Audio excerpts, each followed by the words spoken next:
Hello everyone, welcome back to my channel. So अब तक के हमने जितनी भी हमारी वीडियोस आई हैं टाइम सीरीज पे, उनमें हम लोगों ने टाइम सीरीज की जो 3 कंपोनेंट्स होते हैं, जैसे कि हमारा ट्रेंड होता है, seasonal variation and cyclic variation, तो उनको मेजर करने के लिए जो भी मेथड्स थे वो हम लोग पढ़ चुके हैं ना। लास्ट जो हमारा कंपोनेंट होता है वो होता है हमारा रैंडम वेरिएशन। तो रैंडम वेरिएशन को मेजर करने के लिए हम जो मेथड यूज करते हैं वो होता है हमारा वेरिएट डिफरेंस मेथड। तो इस वीडियो में हम लोग देखेंगे इस वेरिएट डिफरेंस मेथड को कैसे हम लोग इसको यूज करके रैंडम वेरिएशन को हम लोग मेजर कर सकते हैं। तो सबसे पहले एक प्रूविंग है जो जिसमें हम लोग प्रूफ करते हैं रैंडम कंपोनेंट के वेरिएंस को फाइंड करते हैं। तो वो प्रूविंग आप लोग देख लीजिए, वो प्रूविंग आपसे एग्जाम में पूछी जा सकती है एंड उसमें बेस्ड जो क्वेश्चन है वो भी पूछा जा सकता है। तो देखिए इसमें होता क्या है, उसमें होता ये है कि वेरिएट डिफरेंस मेथड की हेल्प से जो भी हमारा रैंडम कंपोनेंट होता है उसका हम लोग वेरिएंस जो है इजीली फाइंड कर सकते हैं। आप रैंडम कंपोनेंट्स बोल सकते हो या फिर आप एरर भी बोल सकते हो। तो हमें क्या होता है, बस इसकी हेल्प से जो भी रैंडम कंपोनेंट होता है उसका वेरिएंस फाइंड करते हैं और उस वेरिएंस की हेल्प से हम रैंडम वेरिएशंस को इजीली पता लगा सकते हैं। तो सबसे पहला काम हमारा ये है कि हम एक टाइम सीरीज को कंसीडर करेंगे। तो देखिए टाइम सीरीज को हम यूटी से डिनोट कर रहे हैं। U t is equals to A0 plus A1t plus A2t square up to a k minus one t to the power k minus one plus e t. तो देखिए इसमें कुछ नहीं है, बस आपका देखिए ए 0 है तो यहाँ पे टी की पावर 0 तो वो 1 हो जाएगा। A1 है, टी की पावर 1 है, तो जो देखिए जो भी ए के साथ यहाँ पे वेरिएबल है वही आपका टी की पावर में आ गया और यहाँ पे हमने एक एरर कॉम्पोनेंट ले लिया। अब देखिए इसका जो एक्सपेक्टेशन होगा, एक्सपेक्टेशन ऑफ ई टी, उसकी वैल्यू हमेशा 0 होगी। कोवेरियंस अगर आप लोगे ईटी और ईटी डैश के बीच में तो वो भी आपका 0 होगा। वेरिएंस ऑफ ईटी आप जो लोगे तो वेरिएंस ऑफ ईटी की वैल्यू देखिए हम लोग कैसे निकाल सकते हैं, expectation of ET square minus expectation of ET whole square. तो यहाँ से आप कह सकते हो कि एक्सपेक्टेशन ऑफ ईटी 0 है तो वेरिएंस ऑफ ईटी की वैल्यू जो है वो डायरेक्टली क्या आ जाती है, वो आ जाती है एक्सपेक्टेशन ऑफ ईटी का स्क्वायर। और इसको हम लोग भी सपोज कर लेते हैं, यहाँ पे हम लोगों ने सपोज किया है। अब देखिए यहाँ से हम लोग क्या करेंगे कि ये जो हमारी इक्वेशन है यूटी, ये जो आपको इक्वेशन दिख रही है, इस पे हम लोग फॉरवर्ड डिफरेंस ऑपरेटर ऑपरेट कर देंगे ऑफ पावर के। तो ये देखिए डेल्टा टू द पावर के u t then delta to the power k. अब ये देखिए A0 plus A1t plus A2t square plus up to a k minus one t k minus one bracket close. तो ये हम लोगों ने फॉरवर्ड डिफरेंस ऑपरेटर जो ऑपरेट किया है उसको हम लोगों ने के माइनस वन तक ऑपरेट किया है। Then delta to the power K और ईटी, इस पे हम लोगों ने यहाँ पे सेपरेट इसको ऑपरेट कर दिया है। अब देखिए हम लोग यहाँ से क्या करेंगे, अब आप लोग देख सकते हैं, अब जैसे ये डेल्टा टू द पावर के है, हम लोग जैसे नॉर्मली डिफरेंशिएट करते हैं, अगर हम लोग नॉर्मली इसको फॉरवर्ड डिफरेंस ऑपरेटर मान लीजिए डेल्टा स्क्वायर है और अगर इसको हम लोग एक्स पे ऑपरेट कर रहे हैं तो इसकी वैल्यू आपकी क्या आ जाती है, इसकी वैल्यू आपकी हमेशा क्या आती है, 0 आती है। बिकॉज यहाँ से देखिए अगर आप ऑपरेट करेंगे डेल्टा को तो ये आपका क्या हो जाएगा, ये आपका हो जाएगा x प्लस 1 माइनस एक्स हो जाएगा। तो यहाँ से देखिए क्या हो जाता है, x से x आपका कैंसिल आउट हो जाएगा और जब ये कांस्टेंट पे ऑपरेट करता है तो कांस्टेंट पे ऑपरेट करने के बाद इसकी जो वैल्यू होती है वो क्या हो जाती है, 0 हो जाती है। तो इसका मतलब ये होता है कि अगर ये जो हमारा वेरिएबल है इसकी पावर हमारे इसकी पावर से छोटी होती है तो इसकी वैल्यू हमेशा 0 हो जाती है। अदरवाइज अगर ये जो आपका वेरिएबल है इसकी पावर 3 होती एंड डेल्टा की पावर स्क्वायर होती तो इसकी कुछ ना कुछ वैल्यू आ जाती। तो जस्ट ये मैंने समझाने के लिए करा है, आप लोगों ने न्यूमेरिकल एनालिसिस पढ़ा होगा तो उसमें ये आपने पढ़ा होगा। सो वेल अब यहाँ से देखिए अगर आपने देख लिया यहाँ पे कि इसकी जो इक्वेशन है, देखिए ये इसकी वैल्यू छोटी है तो कांस्टेंट है, ये 0 हो जाएगा। ये भी वैल्यू इसकी टी की क्या है, इस वेरिएबल पे कम है, इस पे भी कम है और यहाँ पे भी देखिए के माइनस वन मतलब डेल्टा से कम है। दैट मीन्स इसका जो फर्स्ट टर्म है उसकी वैल्यू 0 हो जाएगी। देन ये है हमारा डेल्टा की पावर के इन ब्रैकेट ई टी। तो इसको हम लोग ऐसे ही लिख सकते हैं, डेल्टा की पावर के ई टी। अब देखिए आपने पढ़ा होगा कि ई का फॉर्मूला क्या होता है, E equals to 1 plus delta होता है, न्यूमेरिकल एनालिसिस में पढ़ा होगा आपने ये। तो देखिए डेल्टा की जगह पे हम ये लिख सकते हैं, डेल्टा की जगह पे हम क्या लिखेंगे, E minus 1 to the power के। तो ये देखिए E minus 1 to the power के, देन ये ई टी। अब देखिए यहाँ पे ये कुछ इस फॉर्म का हो गया है, P minus Q to the power N. तो यहाँ पे देखिए हम लोग इसका फॉर्मूला जो है वो ओपन कर सकते हैं। तो इसका फॉर्मूला क्या ओपन हो जाएगा, K C 0 E to the power के एंड 1 की माइनस 1 की पावर क्या हो जाएगा, 0 हो जाएगा।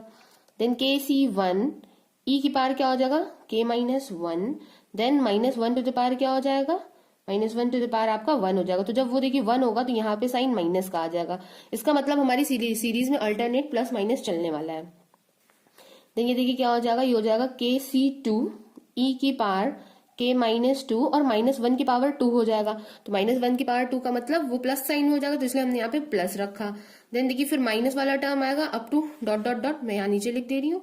तो ये देखिए लास्ट टर्म हमारा क्या आ जाएगा, के सी के आ जाएगा और ई टू द पावर, अब देखिए एक एक करके कम हो रही है तो लास्ट वाली जीरो हो जाएगी, वो मैं नहीं लिख रही हूँ। और minus one to the power बढ़ रही थी तो फाइनल के तक जाएगी, तो minus one to the power के यहाँ से मैं लिख सकती हूँ।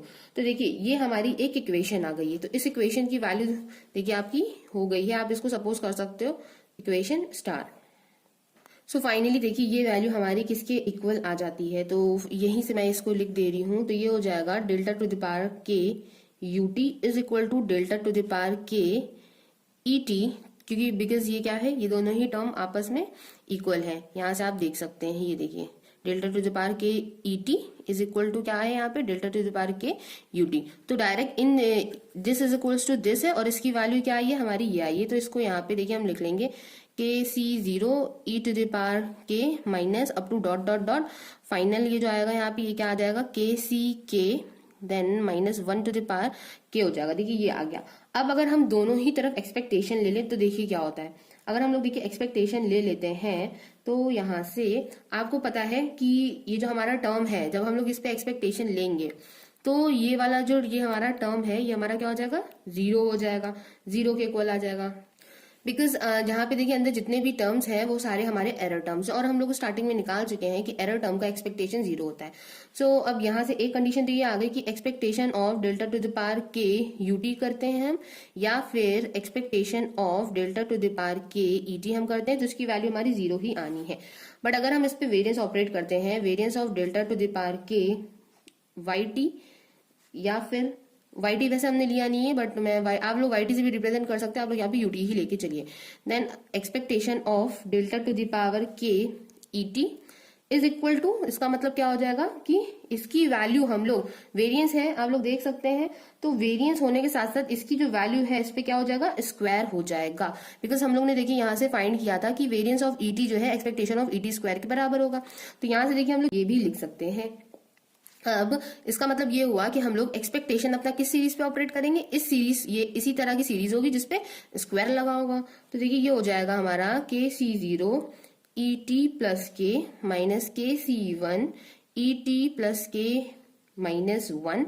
बिकॉज देखिए यहाँ से हुआ ये है, जो हमारी ये देखिए पूरी सीरीज थी, मैंने यहाँ पे लिखा नहीं है, यहाँ पे देखिए पूरी सीरीज मैंने ओपन की है, लेकिन बाहर देखिए मल्टीप्लिकेशन में क्या है, ई टू द ईटी है, देखिए ईटी है। तो ईटी को जब मैं अंदर भेजती हूँ, तो ईटी को जब मैं अंदर भेजूंगी तो देखिए यहाँ पे ई की पावर के है, तो वो जब इस वेरिएबल पे ऑपरेट होगा तो ये टी की पावर आपका क्या हो जाएगा, सॉरी ई टी प्लस के हो जाएगा। देन ई टी जब इसके पास जाएगा तो ये हो जाएगा ई टी प्लस के माइनस वन। दैट मीन ये जो इसकी पावर है तो ये इसमें क्या होती जाएगी, ऑपरेट होती जाएगी। तो ये आपका शिफ्ट ऑपरेटर है, इसके बारे में भी आप लोगों ने पढ़ा होगा। तो देखिए यहाँ पे मैंने इसको डायरेक्टली लिख दिया है, तो आई होप ये चीज आपको क्लियर हो रही होगी।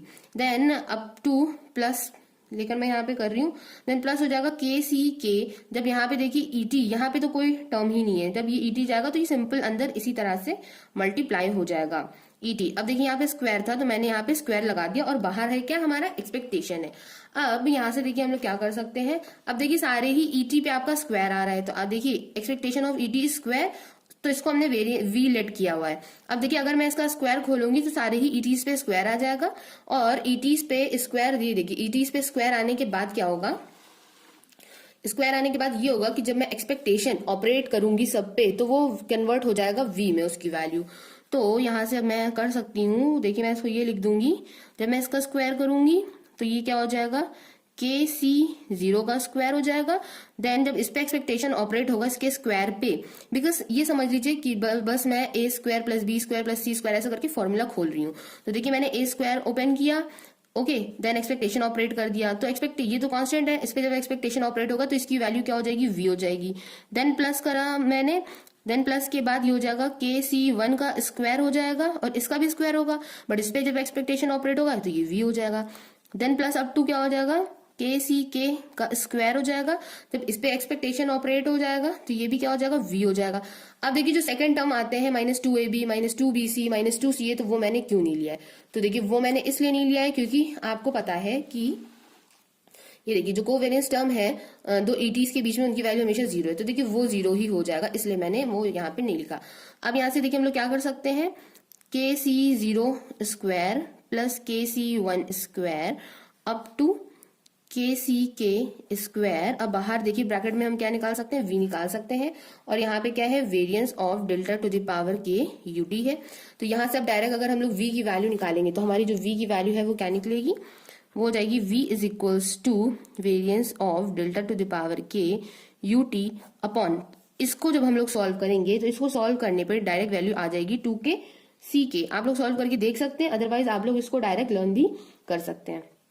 तो देखिए v की वैल्यू हमारी ये ut के फॉर्म में आ गई, और ut हमारा किसके इक्वल था, वो हमारा et के इक्वल था हमने जो भी करा था उसमें। तो vt is equal to delta to the power K et, तो आप इस तरह से भी लिख सकते हैं 2 के सी के। तो ये हो जाता है आपका फॉर्मूला। अब इस फॉर्मूले को ही यूज करना है आपको वेरिएट डिफरेंस मेथड के प्रोसेस में। तो देखिए तो वेरिएट डिफरेंस मेथड जो होता है उसमें कुछ स्टेप्स होते हैं, तो वो स्टेप्स आपको सॉल्व करने हैं। अब देखिए पहला स्टेप उसमें क्या होता है, हमें एक फॉरवर्ड डिफरेंस टेबल बनानी पड़ती है। तो देखिए हम सबसे पहले t की वैल्यूज लिख लेते हैं। t की वैल्यूज लिखने के बाद हम ut की वैल्यू हमें गिवन होगी वो वैल्यू लिख लेंगे। देन हम लोग डेल्टा ut फाइंड करते हैं, देन डेल्टा स्क्वायर ut। तो अभी हम लोग इतना फाइंड करते हैं।